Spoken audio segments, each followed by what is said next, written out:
man, there were like TV stations and media outlets and websites from all around the world hitting me directly like, can we post this video? We love it. I knew at that point we had something. What's up, everybody, and welcome to another Boardroom Out of Office. Today, I'm sitting with a New York native, a legendary New Yorker, someone who's used the city as a backdrop to his greatness, which I obviously admire as much as anything, and someone who's going to tell you their story today that I know you'll all be blown away by. So please welcome to the show, my friend, Mr. Nigel Sylvester. Appreciate you, man. That was amazing. Wasn't that good off the top? That was smooth, man. Oh, man. That's what I do. Freestyle. One take. So if someone introduced you to like a layman, right? Because I think there's a lot of kind of phrases one could use. Mm-hmm. What would you use to describe yourself in that like 1 or 2 seconds that you get when you meet someone? Man, that's a hard one, bro.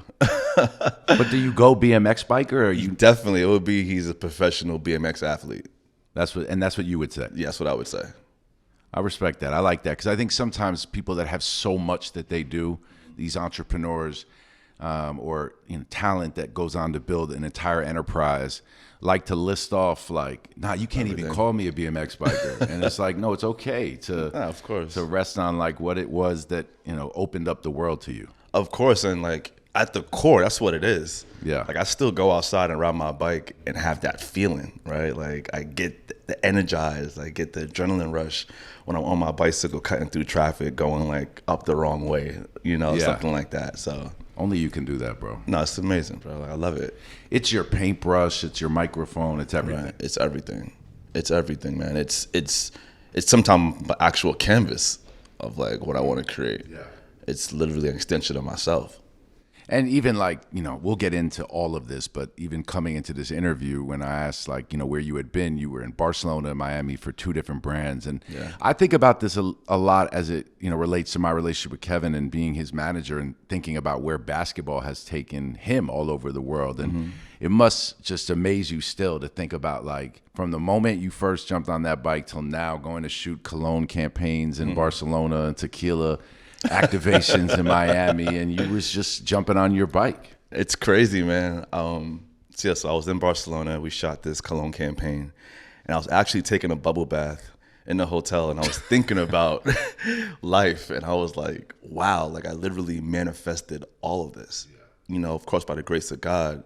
But to your point, man, like when I first got on my bicycle, I didn't know it would get to where it is now. Dreamt about it and wanted it something sort of like to look like what it is now, but I didn't know exactly what it was going to be, man, and it's a blessing. And when was this first time that you jumped on a bicycle? Man, as far as I could remember, I've been riding bicycles since I was about 4 years old. Was it like same type of story, like mom or dad got you on the bike, stood, held the back of the seat, or was it just like, when you see the clips of Tiger swinging a golf club at 4 or 5, was it similar? Like you jumped on and you knew?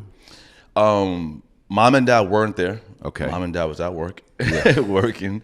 I was at my grandmother's house, and my grandmother's house, she had a long driveway, and she lived in Queens, probably half a mile from where I grew up, and she took care of a bunch of kids in the neighborhood. So there was also a bunch of toys, bicycles, things around. And my older cousins, they were super into bicycle riding.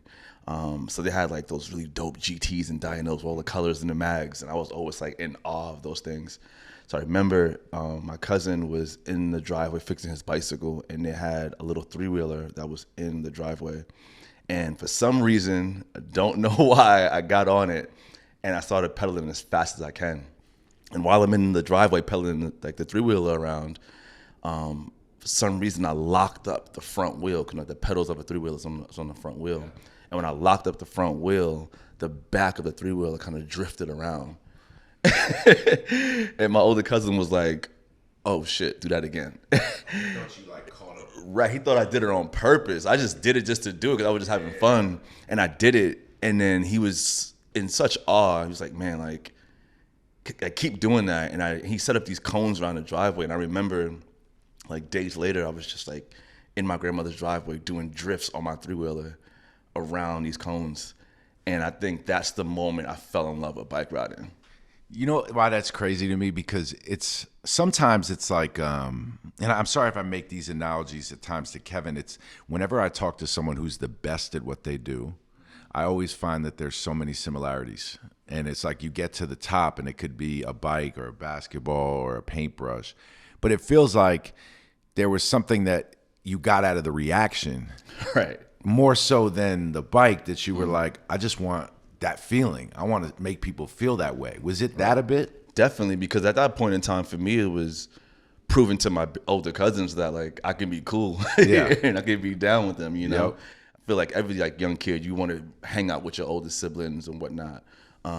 And that reaction that also brought us closer together. And then me seeing that, I was like, okay, I want to continue to deliver that, you know. It gave me value. Yeah, I mean, I feel like that's like it was, you were performing. Right. You felt accepted in some way. Right. And then you were good at it. Yeah, I was good at it, man. And I remember like probably shortly after that, my mom got me like my first bike and went to like Toys R Us, bought the bike, threw it in the back of the car. And she took it out the car and gave it to me, and I jumped on it and took right off. Like she never had to hold my neck or hold the handlebars. I got on it a little bit, kind of like swiggled around, and then I was off to the races. Well, that's like that greatness trait you had. Mm-hmm. So you grew up in Queens, New York. Yeah, Laurelton, Queens. A lot of legends from Queens. Man, Queens is vibrant. Was there a role model or someone that was fresh that you looked up to growing up? That, because part of your whole thing is, you know, your ability to be fresh, to like have people want to follow you, to wear brands and make it look right, to have the fit right, to create the video right. Who was that model for you at all? Definitely my older brother, Adrian. And then just cats in the neighborhood. Yeah.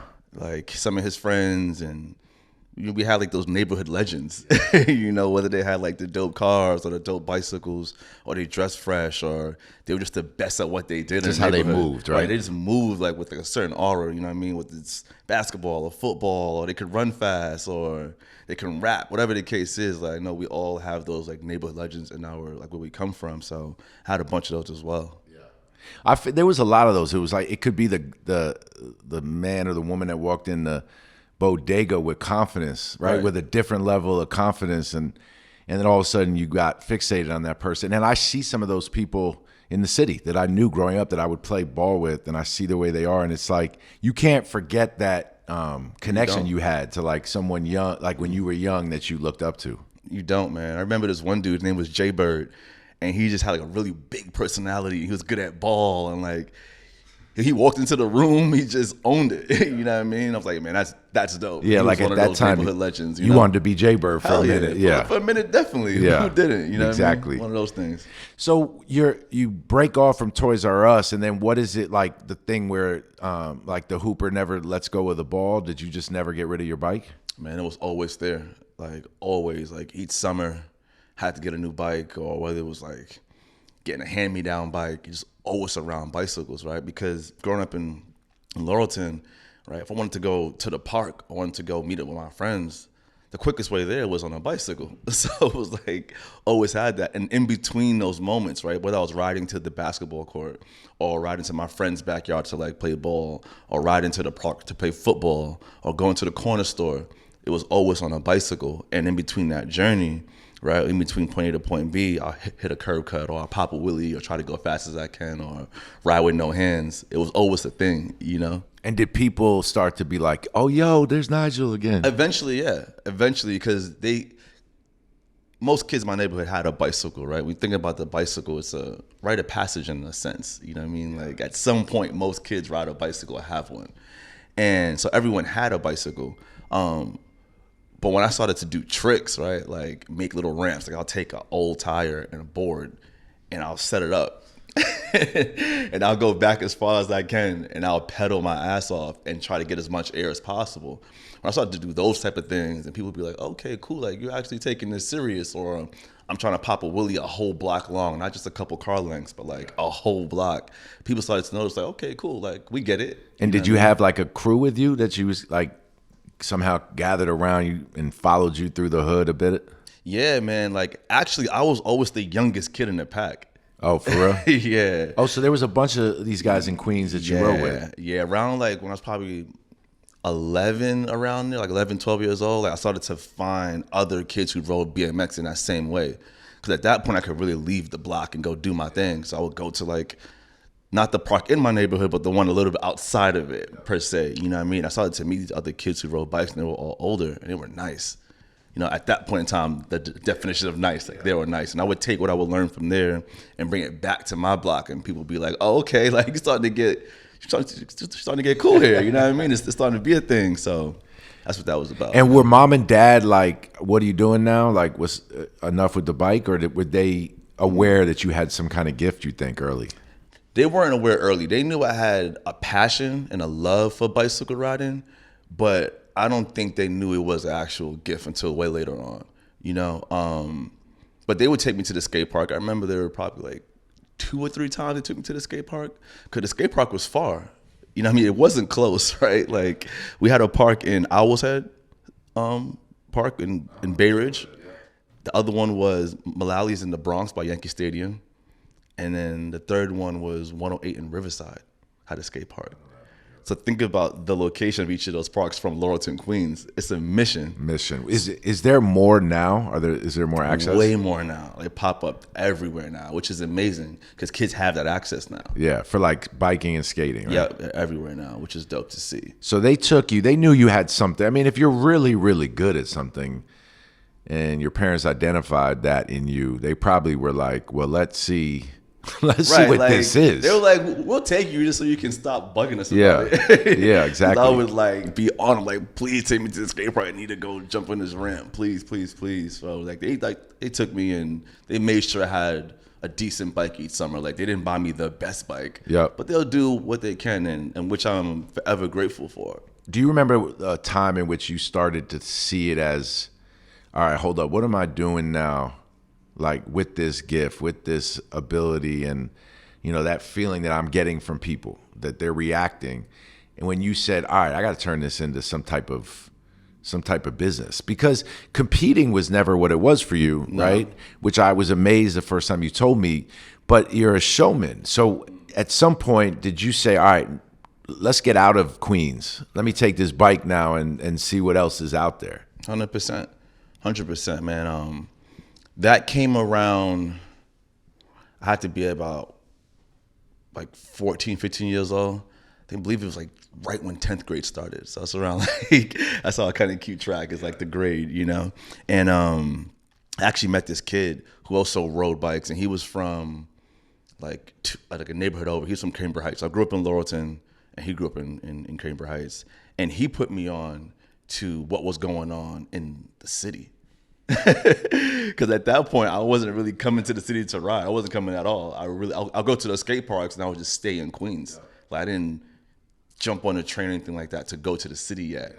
And he told me about, I was like, listen, Union Square, that's where all the bike riders, all the skaters, that's where everyone meets up and go kick it. Like, the best guys that ride in the city go there. And I was like, you sure? He was like, yeah. Mind you, I didn't do no research. I was just like, okay, that's where I'm going. So I remember like cutting school one day, and I left my bike at his house because my mom worked nights. So I knew she's home during the day. So I couldn't come home early from school to get my bike and then leave, because I know she'd be like, well, what you doing home so early? So I stashed my bike at his crib the night before. And then I left school early, went by myself. He didn't even come. Went by myself, grabbed my bike, jumped on the train, and went to the city. And I got to Union Square. And I lie to you not, like when I got out of the train station, I seen all these dope BMX riders. And I was like, I knew I was in the right place. Like, it was that like moment, I knew. Was it a warm day? Yeah, it was like, it was probably like early fall.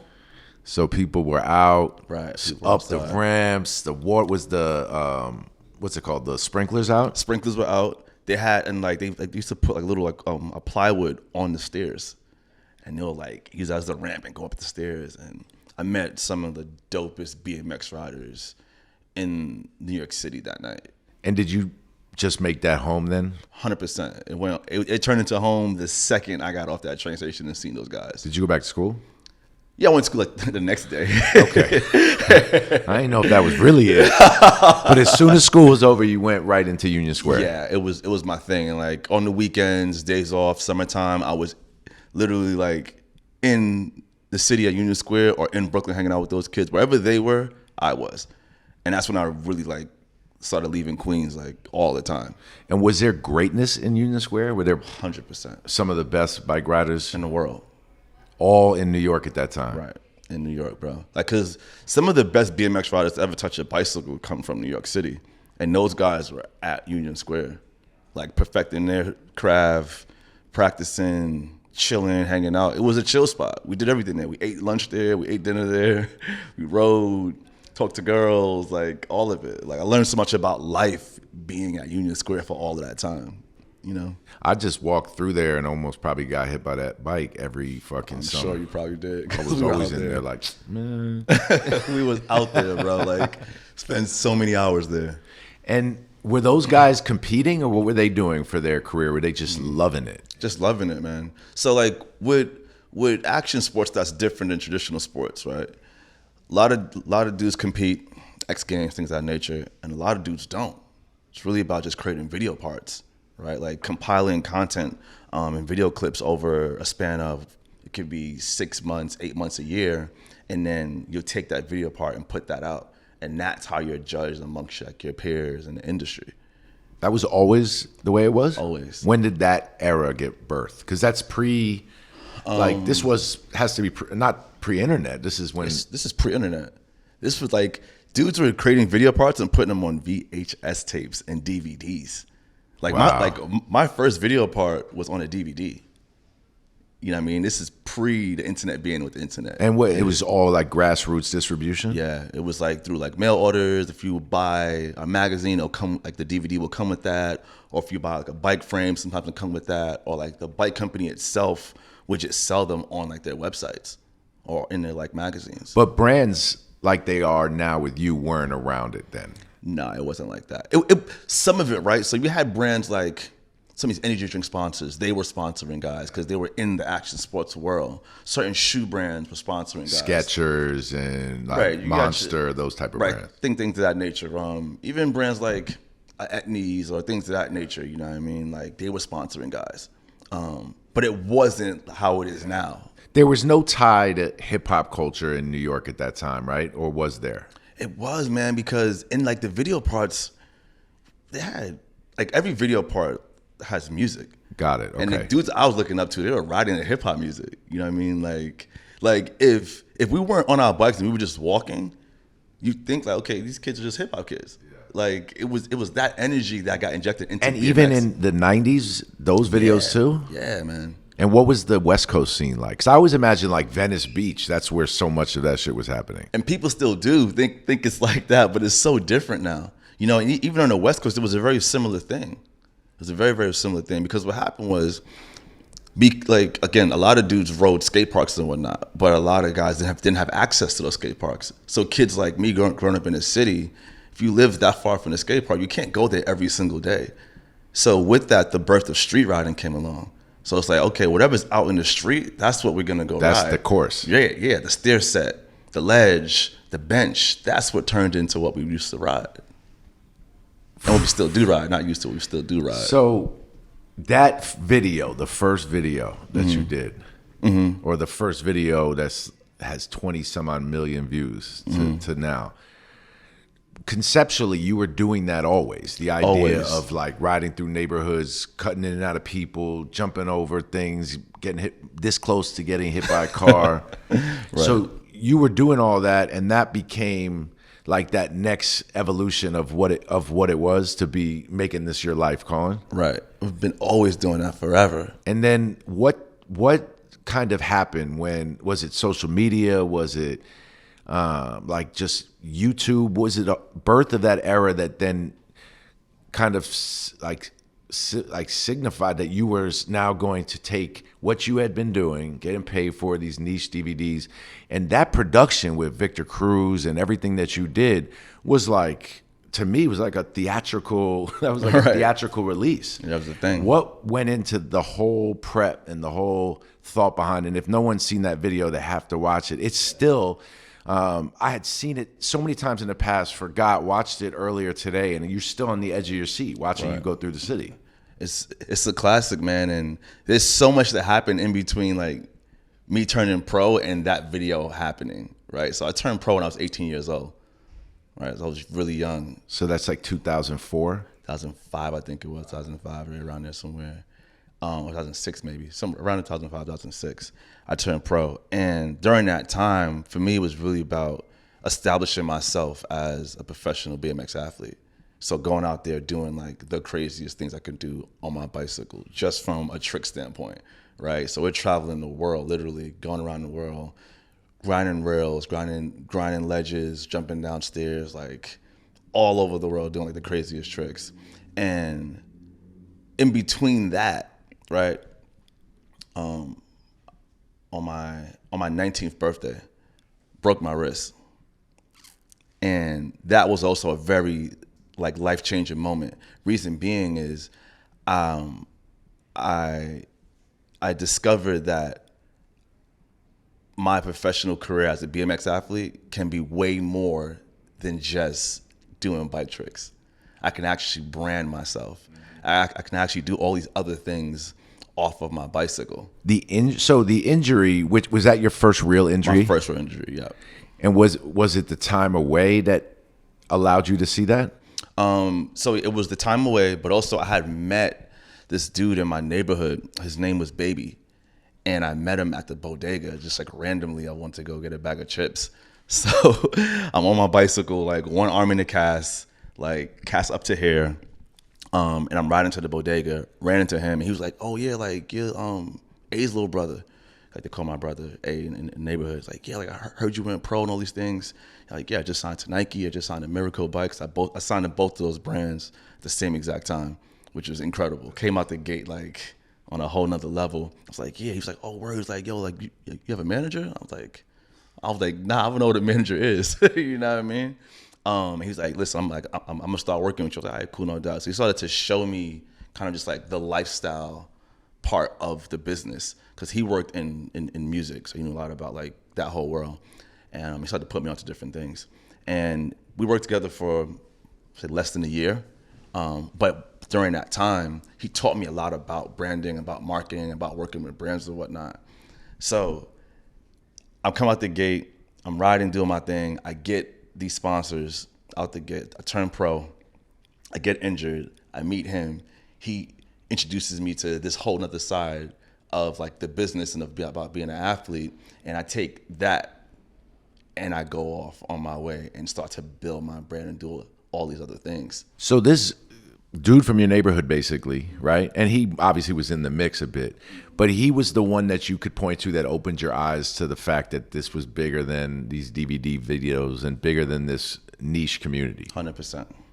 And it was a niche community, right? Yeah, still is. And you weren't making money at all by that point. No, I was making money at that point.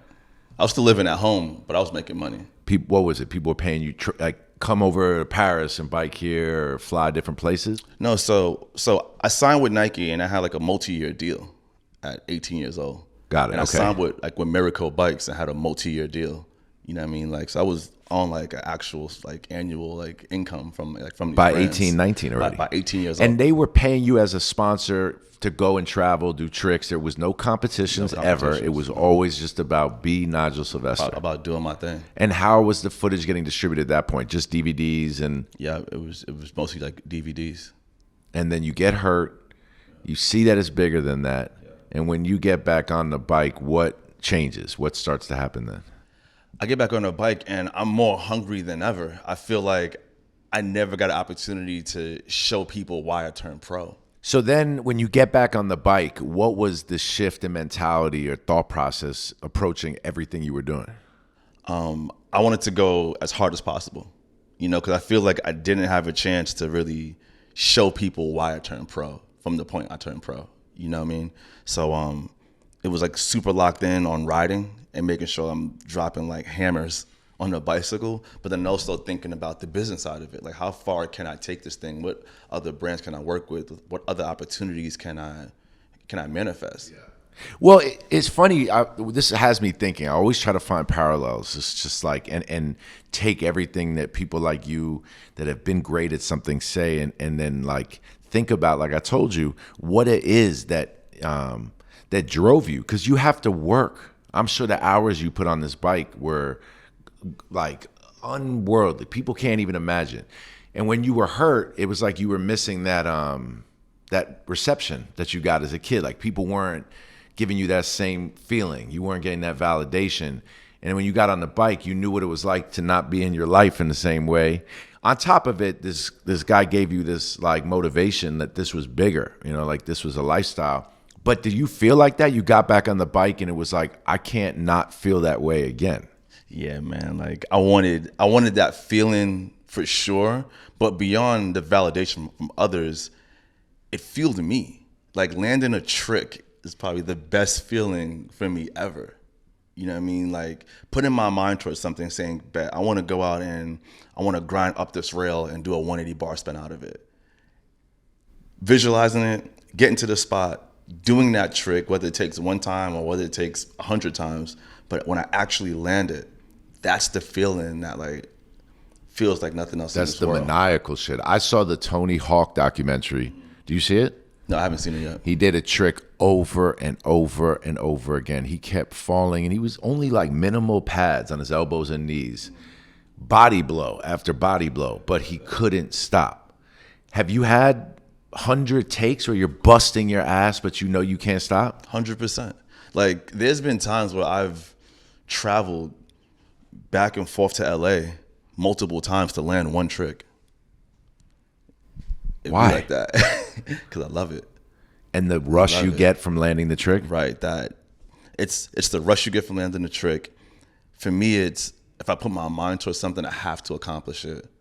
It's that feeling of purpose, that feeling of accomplishment.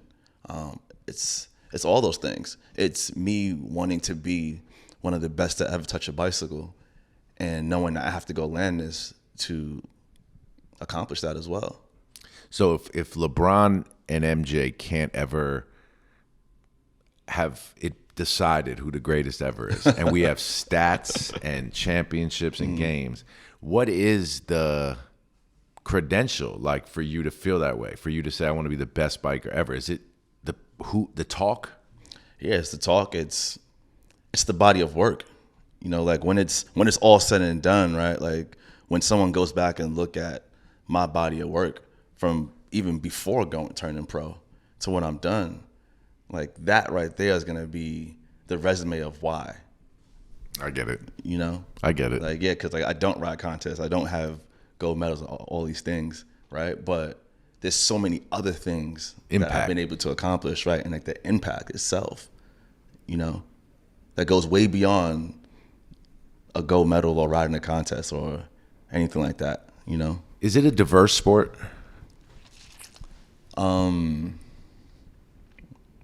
Yeah. Was it like that when you started? Not as much. And is it an accepting community? For the most part. For the most part. I've definitely had my adversity. I've had my challenges. But for the most part, it is an accepting community. And all male, or there's a lot of women?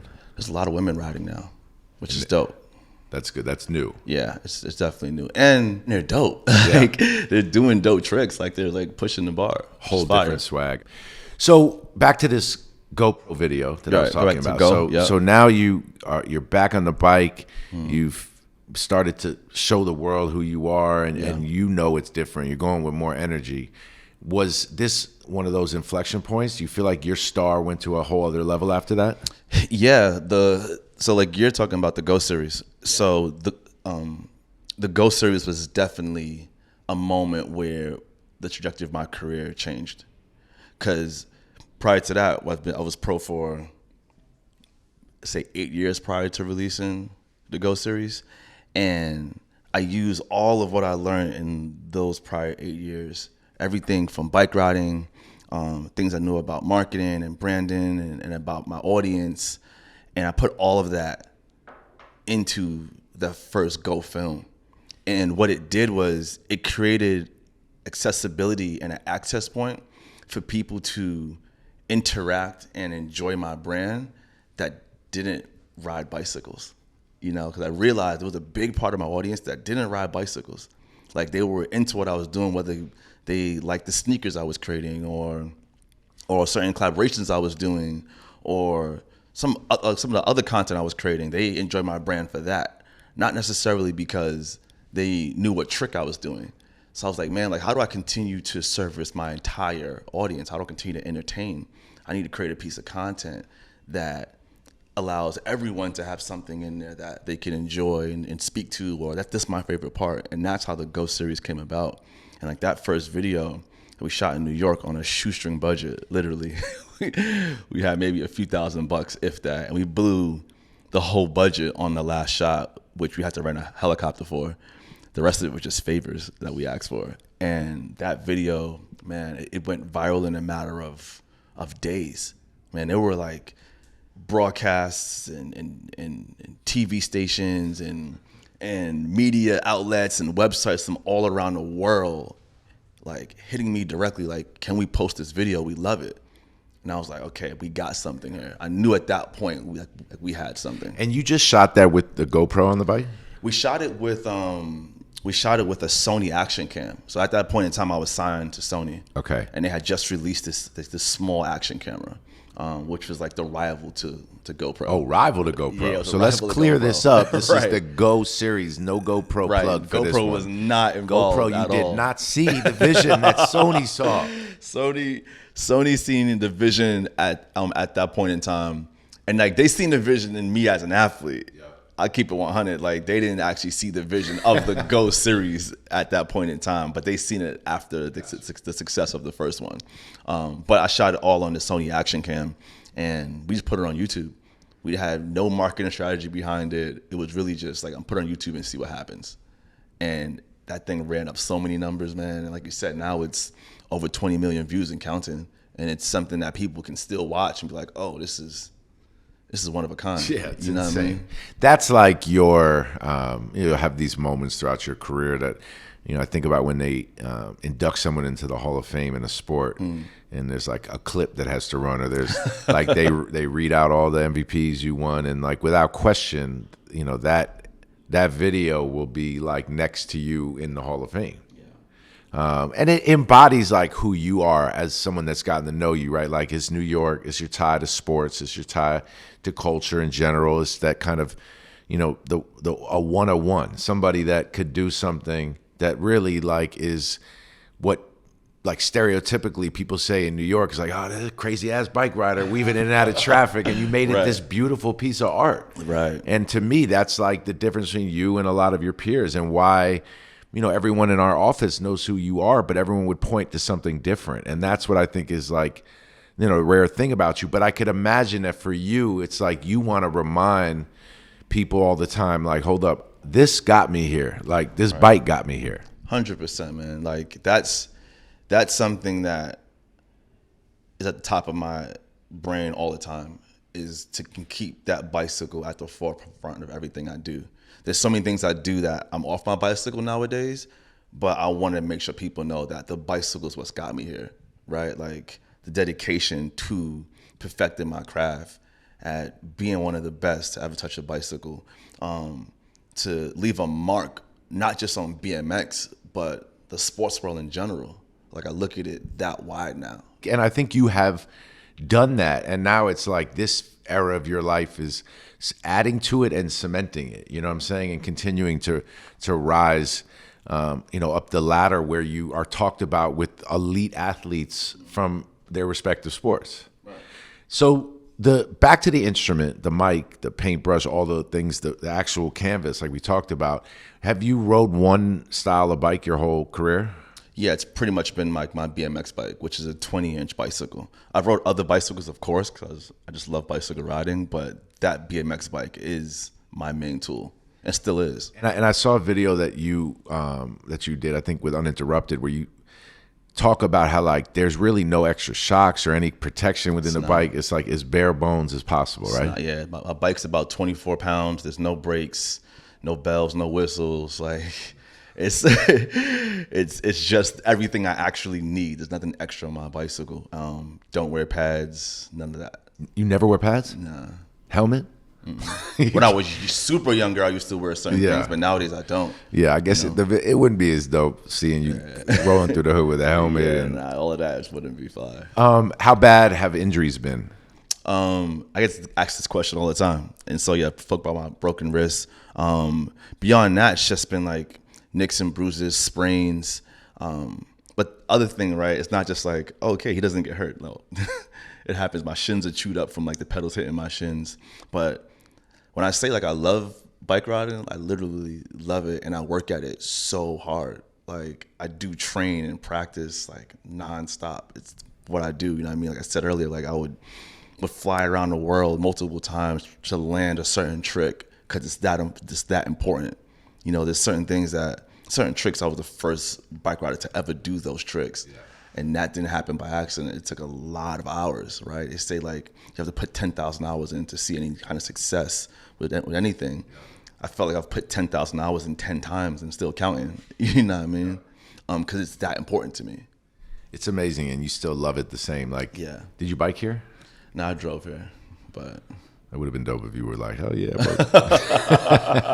It's crazy because people think I ride my bike everywhere, and they're like, yeah, I do. I ride my bike a lot of places, but I'm also sponsored by Mercedes-Benz. Yeah, so I would jump in a Benz too.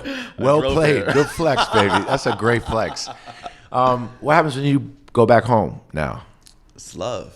All love, right? Mom, yeah, it's love, man. And I'm seeing kids in the neighborhood ride, and they're like, yo, what's up? And they're showing me love, and they're asking me questions, and it's dope. Because I'm like, man, like I grew up riding these exact streets that you guys on, like up and down Merrick Boulevard for hours. Like even like during the summertime when I was a kid, like the cats used to hang out in front of the corner store, right? And they'll see me go up and down for hours. And some of those guys would see me now and laugh about it. It's like, oh, that's what you was doing that whole time. I was like, yeah, I had this idea, I had this dream in my mind that I had to execute. Like I wanted to reach the highest level, and this is what it took. That's cool, man. There's people back in your old hood that are like, you know who used to bike through here, man? Right. And now there's kids riding up and down those like same exact streets or in the skate park, and kind of their own rendition of chasing like their dreams. Like they may not be riding a BMX bike, it may be a motorbike, or it may be a mountain bike, whatever it is, but that like influence is radiating through my neighborhood, and it's really dope to see, man. Well, it's people like you, or I'll use Rich Paul in this example, that we're like, you remember like Biggie rap in the 90s, like the only way out is a wicked jump shot or you're slinging crack rock, but that's not true anymore, right? So like there's people that see you with a Jordan shoe and are like, yo, I can't hoop, but let me try to get this bike, or let me try to be a sports agent and build my own sports enterprise like Rich did. There's so many different ways to enter into, hip hop, enter into the sports world, and you've paved this clearly for people back home. You feel like young people see this as a viable option now? 100%. And the reason I say that is because those kids hit me on IG or whatever social media platform all the time. Like there's a rising BMX scene in Ghana. That's dope. And from what I'm seeing on the video clips, these kids are getting nice super quickly. So it's definitely on my list of places to go this year, is to go out there and show them some love, And like you speak about me having a sneaker with Jordan brand, and being like the first BMX athlete to ever sign with Jordan brand. It's crazy, right? It's crazy. We know how much MJ means to the world of sports and just culture in general. And, signing to that brand for being a BMX athlete and being really, really good at what I do, to the point where like we just put out one of my like new shoes, right? Putting out that shoe, like there's a kid somewhere in the world that's like, oh, yeah, I can ride a bicycle one day and get a shoe, you know what I mean? And achieve this level of success and like be able to like do these things over something I love.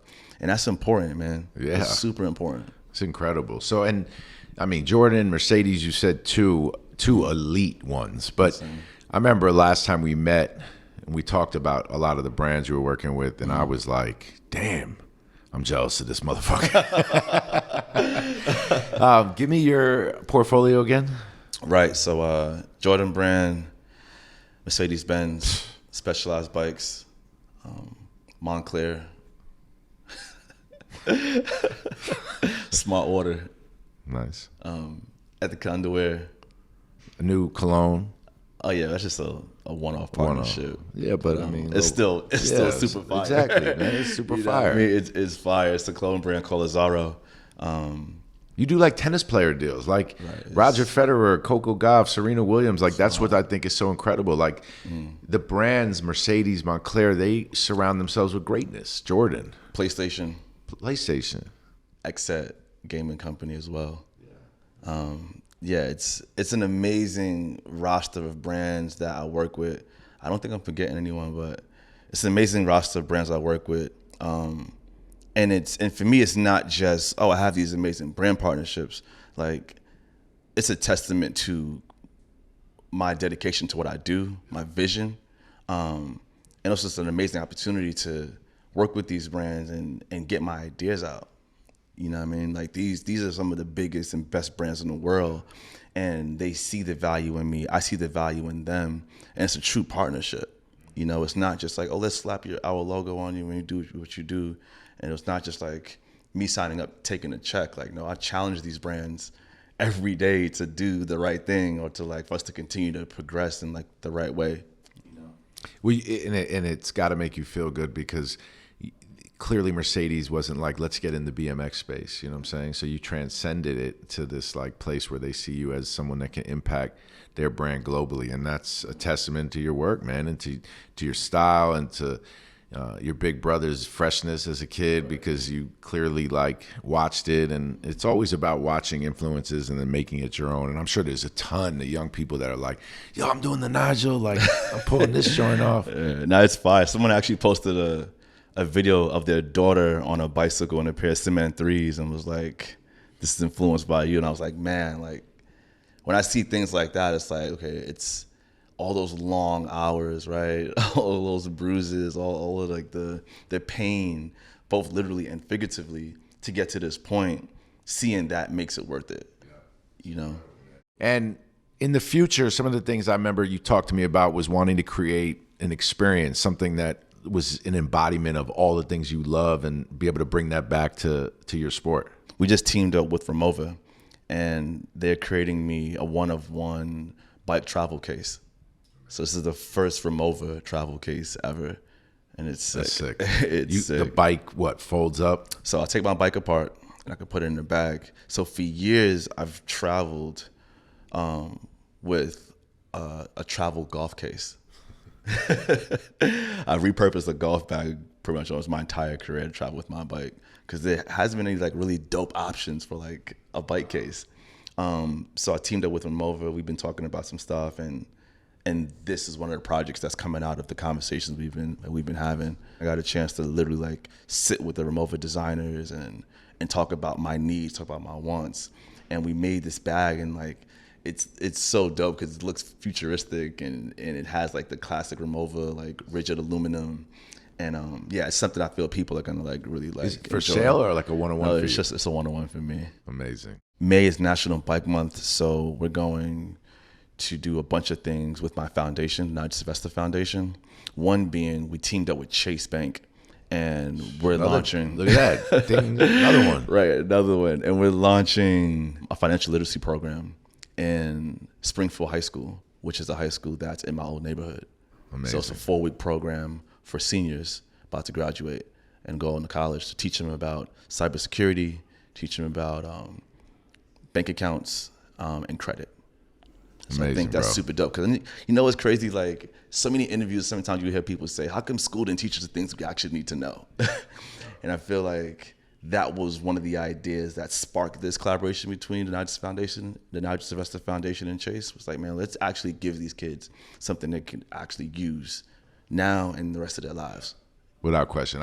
It's so amazing you say that, because, you know, I didn't finish school. And as I've started to get older in life, you know, I'm proud of some of the successes that I've had, but I also can see where foundational education would have been beneficial, you know, and learning some of these things on the fly that you had the opportunity to learn when you were younger, you know what I'm saying? Right. And that, like, yeah, a bike can bring all these things to you, but shit, like, coupled with, right, sky's the limit. Exactly, man. Like, I feel for you, for me, like, a lot of things we learned was trial by fire. Yeah. You know, we had to just get thrown in there and we figured it out. So through my foundation, using the bicycle and cycling culture as a way to provide access to communities in need, kids in need, is something that we're focused on. Are you a Met fan? You're wearing a Yankee hat. I'm a New York City kid, man. Me too. But we're Met fans. We're from Queens. We're from Queens. I'm an always rep. You know what happened too? So 2017, I threw out the first pitch at the Mets game. That was my first time throwing a pitch out at the game. Yeah. And how'd you do? I did pretty good. I did better than 50. That was the worst ever, bro. And we did a Mets Go collaboration on two hats.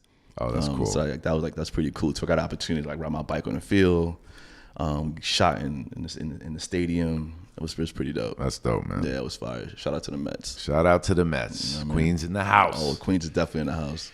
All right, well, my man, appreciate you. I hope Thank you. You had a good time. It's always fun learning more and more about your story. It's really incredibly impressive what you built. And I think what the biggest shock to everyone listening should be is that you're only 35 years old. Right. That's scary. I got so much more to go, man. So much more. Scary hours. How long can you ride a bike? Rest of your life?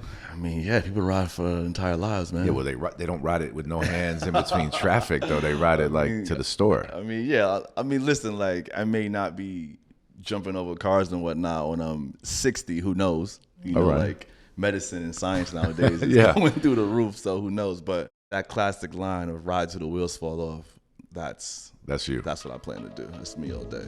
My man. Well, thank you so much. Thank you. Tune in, boardroom.tv, subscribe, download. Thanks for listening. Enjoy. Speak to you all soon.